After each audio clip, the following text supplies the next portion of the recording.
Assalamualaikum warahmatullahi wabarakatuh. Perkenalkan, nama saya Siti Jamilah, NIM 2114110256, Prodi Perbankan Syariah, Fakultas Ekonomi dan Bisnis Islam, Matkul Pengantar Ekonomi Islam. Baiklah, di sini saya akan menjelaskan materi tentang sistem fiskal dan moneter Islami. Sistem fiskal atau kebijakan fiskal adalah kebijakan yang mengatur belanja dan pajak negara yang berdampak pada kondisi ekonomi secara makro. Kebijakan fiskal dibedakan menjadi dua, yakni kebijakan fiskal aktif dan kebijakan fiskal pasif. Dan kebijakan fiskal aktif adalah kebijakan pemerintah di mana pemerintah melakukan perubahan tingkat pajak atau program-program pengeluarannya. Sementara itu, kebijakan fiskal pasif adalah segala sesuatu yang menurunkan dari pendapatan nasional sehingga mengurangi besarnya pengganda.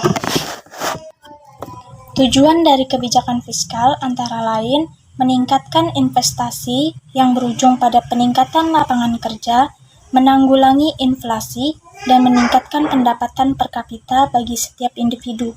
Adapun fungsi ketika anggaran negara dialokasikan dengan tujuan untuk mengurangi tingkat pengangguran serta pemborosan sumber daya. Fungsi alokasi juga dapat menambahkan efisiensi serta efektivitas ekonomi dari suatu negara. Adapun jenis-jenis dari kebijakan fiskal, yang pertama, melalui jalur fungsional, yaitu kebijakan untuk mempertimbangkan pengeluaran dan penerimaan anggaran pemerintah dengan melihat akibat tidak langsung terhadap pendapatan nasional.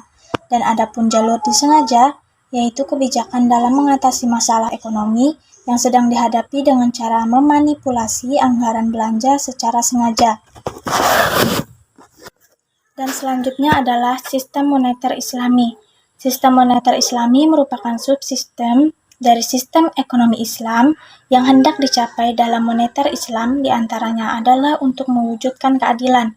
Sistem ini adalah kebijakan yang dapat mengatasi berbagai persoalan ekonomi secara makro yang dihadapi suatu negara. Salah satu langkah penting yang dapat digunakan untuk mengatasi masalah-masalah tersebut adalah membuat suatu kebijakan di bidang moneter. Adapun tujuan dari kebijakan moneter Islami tidak hanya difokuskan pada tercapainya stabilitas nilai real uang, tetapi juga kondisi tenaga kerja penuh dan tingkat pertumbuhan optimum. Juga pencapaian keadilan sosial ekonomi dan pemerataan distribusi pendapatan dan kekayaan. Sekian penjelasan dari saya, kurang dan lebihnya saya mohon maaf. Wassalamualaikum warahmatullahi wabarakatuh.